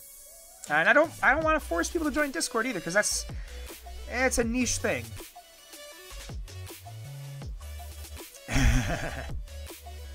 Yeah, you can't view like strongest teams. It needs a lot of love in like being able to help me manage our guild. I could like do total guild power, which, I mean, not a lot of surprise there. The foremost active talking people in our guild are the ones on top. But, like, Princess Monster's a friend of mine. I work with her. She's working on building her up. Where was my Jamaican, my bacon? He's a newer player we've been helping kind of boost up. Look, a lot of these players I've never even chatted with, which kind of sucks. Because, like, Puffinator's been around a while, but not a daily player. Same with Shire Drummer. But, like, there's just a lot of accounts and people in this that are really cool. That I would just like to see more of. I would like to see them, you know, put in just a little more effort so that we can succeed. But what might eventually have to happen is I might have to be a bad guild dad and start kicking people and closing off the guild and making people try. Because, I mean, Chunk and I want to get to that end game. And the only way to do that is to have everyone on the same page. So, but that's a New Year resolution, basically. I want to get a core group in this game dedicated so that we can move forward from there and be a little more strict going forward. So it's all part of the thing. Let's talk characters real quick, just to round out this stream real fast. I got about 10 minutes. Let's talk about characters we want to see come to this game. I'm talking about what ifs. I'm talking about like just staple characters you're excited for. Like I'm excited for when this game gets to like their legendaries and galactic legends, like those really big journey characters. I'm really excited to see what they do with King Talkuntir, I think is his elven name that he takes. Strider, aka Aragorn. The king version of him I think will be really awesome. Same thing with like Frodo of the Ring and the Nine Fingers. It's got to be the character name, like the final Frodo. I'm just interested to see like where those characters are going to go. Like, because I mean, you can't just have these basic characters that they don't even have the fellowship keywords. So, and that's what my mind tells me that like most of the fellowship characters are going to be from events or like legendary unlocks. Because if you look, these are the only 3 characters in the game with the fellowship tag. 2 were marquees only, and you're going to have to buy them. And these 2 will be farmable eventually, but Gandalf, you can only get him from the raid. And he's hard to get from the raid. He's going to take a long time for your average player to unlock Gandalf the Grey. Which is only a bummer, because I don't even really like his kit all that much. I think he's built for the 1v1 arena, and with that going away, I don't think he's going to be a very strong character. Unless the other 2 characters on this team completely blow it out of the water. Like, if you get these 3 with a legendary Aragorn and a legendary, like, Frodo or something like that, it would be awesome. Let's see what Holy Wolf's input is. You want the Blade of Galadriel from Shadow of Mordor to have some synergy with Talion. Yes, we were talking about the other day, Talion from Shadows of Mordor and Galadriel. And here's the fun thing. They talked on that stream about Galadriel taking the ring being one of the what-if characters they're playing with. So, like, that could actually be really cool. You work Talion into the story of her what-if, like if she took the ring. I think that'd be really neat. So yeah, evil Galadriel. Hell, Galadriel, period, would be cool to see. But it would be nice to have an evil Galadriel. I think if they do an in-game Galadriel, they should base her, like, off of her Second Age stuff. Oh yes, Elf would be huge for her to help you unlock Elrond, which, and like if you go back to the Second Age stuff, which is where like Rings of Power is loosely based, Galadriel and Elrond were friends. Like they're part of the White Council. It's Galadriel, Elrond, Saruman, Gandalf, and Radagast making up the White, or Elrond, sorry, not Radagast, making up the White Council. Could you imagine that team? Can you imagine that team? You have an Elrond, you have Galadriel, you have Gandalf the White or Gray. You have Saruman and shit. Gandalf, Saruman, Galadriel, Elrond. There was a fifth, I thought. Maybe it was just the fourth. I don't know. Either way, can you imagine that? That'd be a sweet team. That'd be a sweet team to run like the White Council. But again, half those characters I have a feeling are going to be legendaries.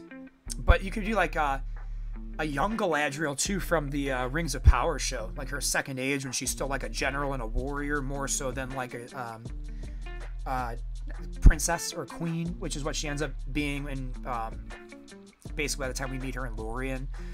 But she's a ring bearer too. That gets me excited too, thinking about the keywords you can put in here. Like I want keyword synergy where like I can have ring bearer and I can put Elrond, Galadriel, and Frodo on the same team with like the Witch King and Gandalf because they all have rings of power. Like wild. That'd be fantastic. Was Radagast? I don't remember if he was. I mean, it would make sense for him to be. So maybe it was Radagast the Brown is the character that I keep skipping over. Very strong chance that Radagast the Brown is the last member of the White Council. But yeah. Yeah, so like I mean there's just so much potential for this game. And this is gonna be a YouTube video in and of itself. This is like actually the one I'm probably most excited to make, therefore it'll be the one that gets made first. I just have to make sure like copyright laws and using art and movie clips and stuff like that, I gotta make sure that I'm doing it all legally and correctly.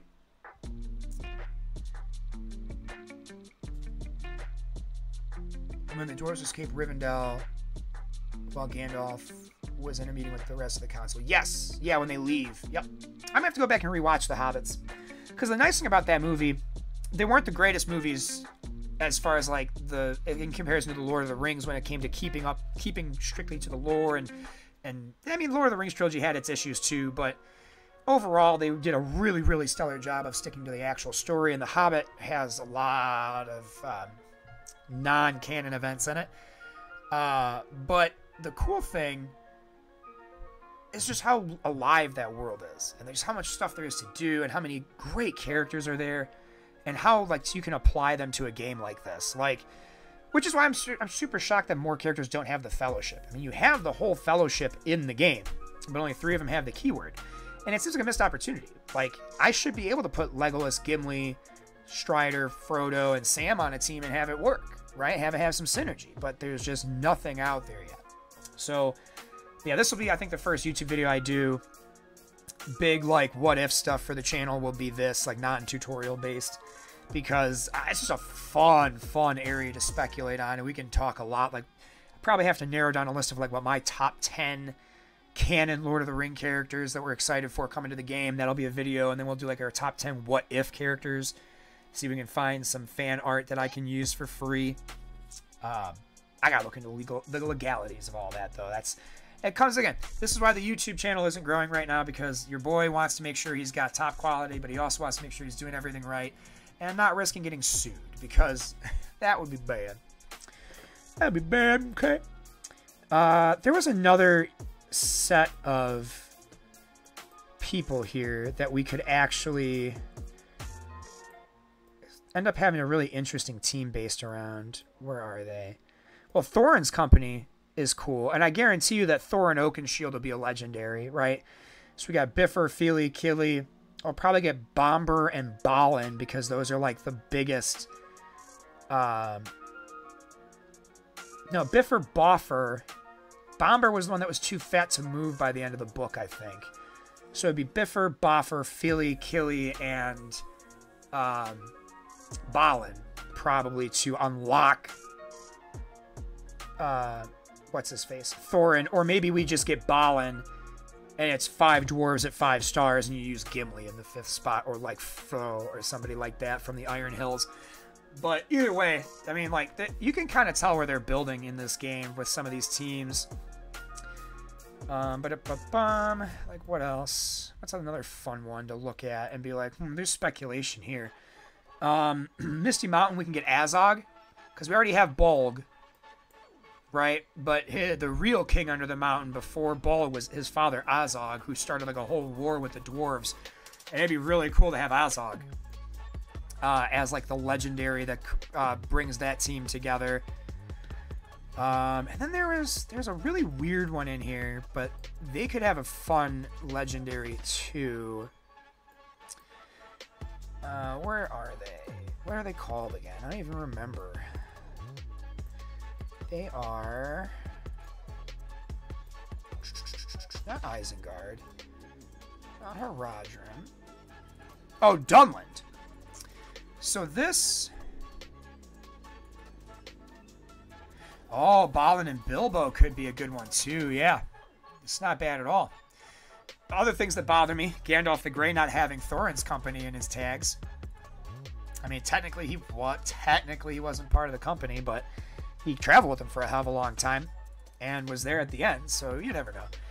But like, so this is the one that kind of Dunland is something that is so minimally touched on in like core Lord of the Rings stuff. But what they could do to make this team viable is if they go back to like the Second Age stuff, there was a Dunland war between Rohan and the Dunlendings. Let me pull up the wiki so I can get the names right, and then we'll probably call it from there. But let's see what we got.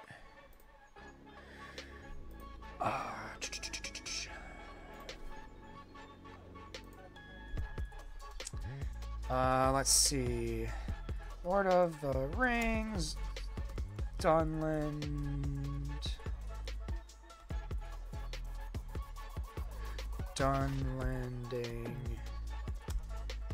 King.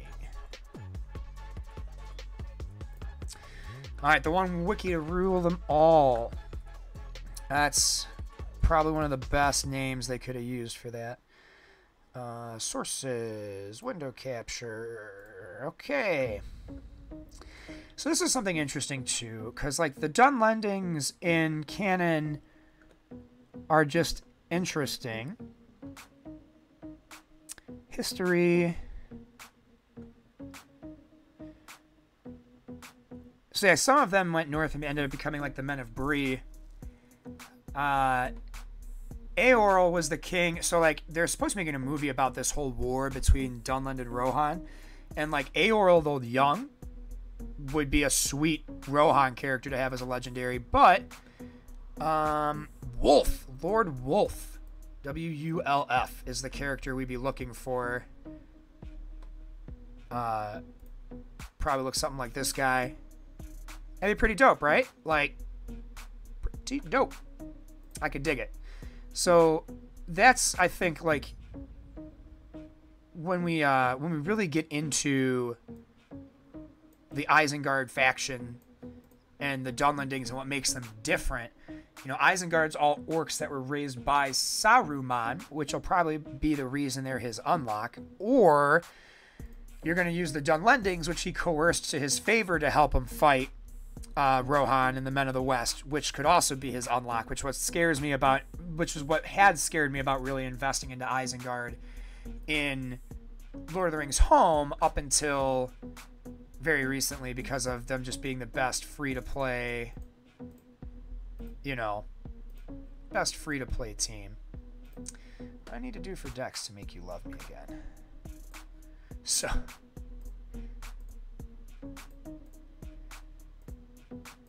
there it is. All right. So, that said, everybody, I think I'm going to have to take off here, get ready for work. But I hope everyone had a great time hanging out this morning. We're going to make those purchases in MSF, and we'll be back at that tomorrow morning, hopefully finishing up that Pestilence Scourge so we can get that done on stream. Also, we'll be getting our final round of Cosmic Crucible in tomorrow. We'll go over the results. We'll see what held, what didn't held, if it was a win or a loss. Ooh, Holy Wolf, another what if could be Tauriel from the Hobbit movies and have synergy with Legolas. Okay, hey, that's a good what if character. What if the Hobbit movie happened, like as it was in the movie? Be kind of neat. I like that a lot. Yeah, but look for the video on this coming up to the YouTube channel. I'm going to be trying to long form it, probably 15-20 minute video. My top 10 canon characters for LOTR HoME. And then we'll have a top 10 what if ones too. We'll talk about, get some gameplay footage. Yeah, but I'm looking forward to seeing everybody tomorrow. I hope everyone had a blast hanging with me this morning. It was nice to see everybody. Got some good chatting going on. Hopefully we keep that up. I love hanging out with y'all, and you make my mornings much easier. Oh, and that's Mrs. Gilead calling me, so give me just a moment. Oh, sorry, Mrs. Gilead. I'm going to ignore your call real quick, and I'll call you right back. All right. All right. That being said, everybody, I gotta go call back Mrs. Gilead, so I hope y'all had a great morning.